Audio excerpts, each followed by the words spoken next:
ওই দূর প্রবাসে থাকা আমার প্রতিটা ভাইরে জানাই ঈদের শুভেচ্ছা। ভাই, মন খারাপ করিস না, কাজ শেষ করে এসে রান্না করিস, শ্যামাই আর গোস্ত এবং চিল মুডে থাকার চেষ্টা করিস, হাসি খুশি থাকার চেষ্টা করিস, ফ্যামিলির জন্য মন খারাপ করিস না।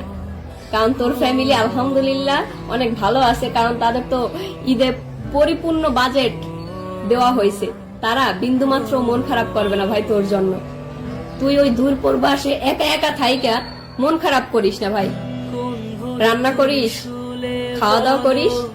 হ্যাঁ, কারণ ঈদ তো সামনের বছর আমার ভাগ্যে তোর ভাগ্যে নাও থাকতে পারে, কে কখন বাইচা থাকবো এইটাও জানি না, বুঝছিস? যদিও আজকে এই কথাগুলো বলার মতো আমার নিজের কোনো ভাই নাই, তবু আপনাদেরকে বললাম, আপনারা ভালো থাকবেন, রান্না বান্না করবেন, খাওয়া দাওয়া করবেন। ধন্যবাদ।